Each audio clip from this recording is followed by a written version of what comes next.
Lord Clement-Jones, thank you for your time. What, in your view, is the end goal for AI policy? What does good AI policy look like? I think what we need to be absolutely clear about is the setting of the guardrails around AI development. Now, that is quite important that it's, if you like, holistic. It doesn't just apply to the developers, it applies to the adopters, the procurers, the users. And that's going to be something that needs to be fairly comprehensive, and we don't yet have any clue what that's going to look like.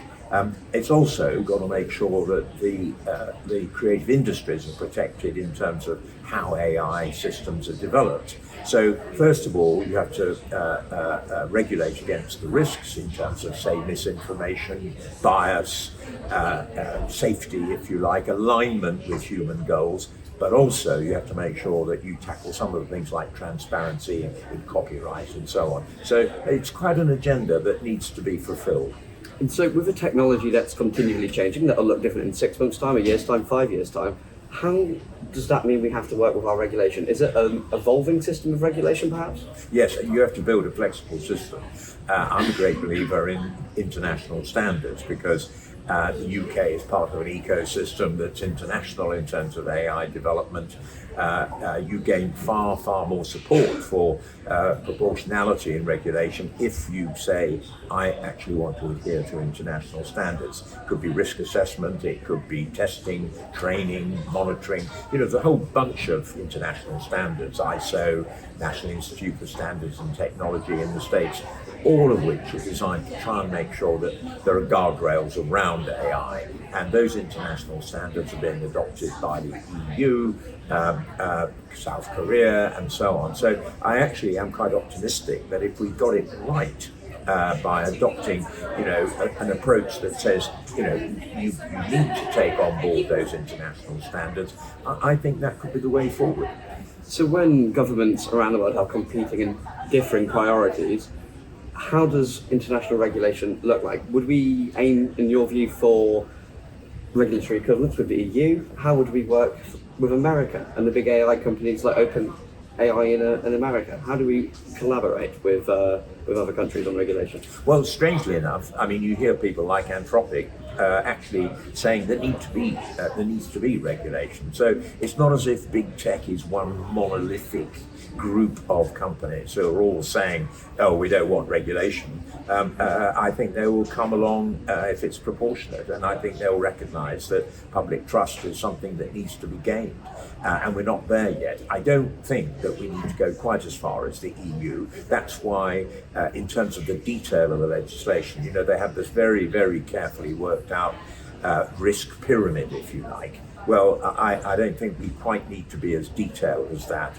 and say this is unacceptable, that's acceptable, and so on. But they are themselves adopting particular standards for their conformity assessments, and I think that's the direction of travel. And if we could get general agreement through the GKAI, which is a group that was set up originally by Canada and France, and then now has the States and ourselves and others involved. There are international bodies, OECD for instance, that is also working towards common standards.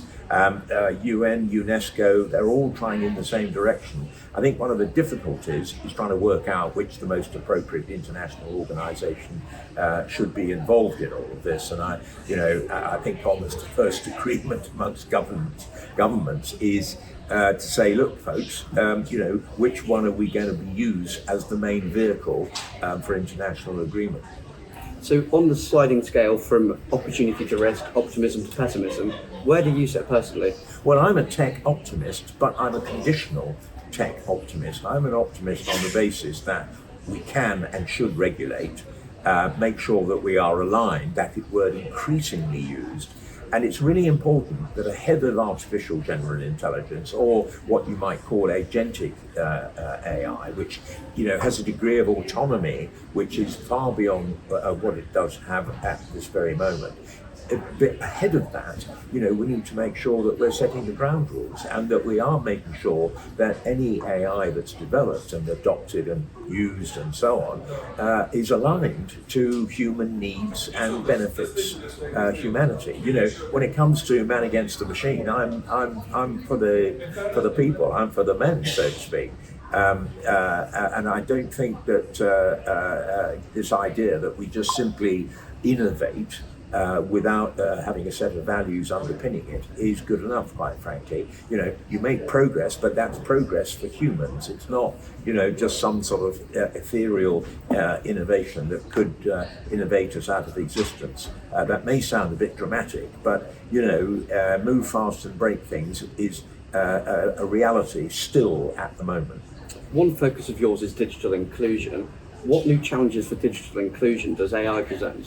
I think it adds hugely to the task, and I think it pushes the need for digital inclusion absolutely up the agenda. I mean, in the world where the world is moving anyway towards digital services in the public sector and so on, digital inclusion is really necessary. But when it comes down to really understanding how your data is being used, what an AI is doing in terms of influencing you. On the other hand, your use of AI might be inaccurate, how it might be substituting quite a bit of your job, how it makes you over-reliant. And over-reliance is one of the areas that I think people are not wary enough about. I mean, think of all the people now using ChatGPT, they're using Claude, the big large language models, without really thinking about how much they're getting dependent on it. I mean, politicians are getting their speeches written. What will happen eventually?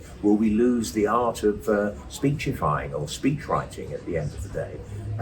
People have to think seriously about this, and people say, oh, look, come on, this is like calculators or whatever. Well, I mean, the fact is that people's arithmetic can be completely substituted for by a calculator. So, the dimension is increased hugely in the age of AI. And that means that you have to be conscious and aware, and that's why digital inclusion is so important. That people have the choices, they have the conscious choices that they can make. Let's finish on an optimistic note. What value can we capture with AI for the UK? Oh, huge. I mean, I think the UK is really well positioned if we do it wisely. And people talk about sovereign AI, and that means that what we need to do is use open source. We need to piggyback on the large language models which are open source. We need to then use the proprietary data sets that we have in this country. It could be healthcare, it could be agriculture, it could be a whole bunch of data derived from Earth observation. The possibilities are huge. But we in the UK have very good universities, excellent research, high skills in the AI area. What we must do now is, and we can use open source and so on, and those data sets. But what we must do now is commercialize the AI models that we're developing. What we're really bad at is moving that pipeline forward. So we can do startups, but we're not very good at scale up. And that's the trick that we really must pull now. And we're great believers in the British Business Bank and so on in the Lib Dems, and that's one of the things that we've got to get right. Okay, thank you very much for your time. Great, thank you.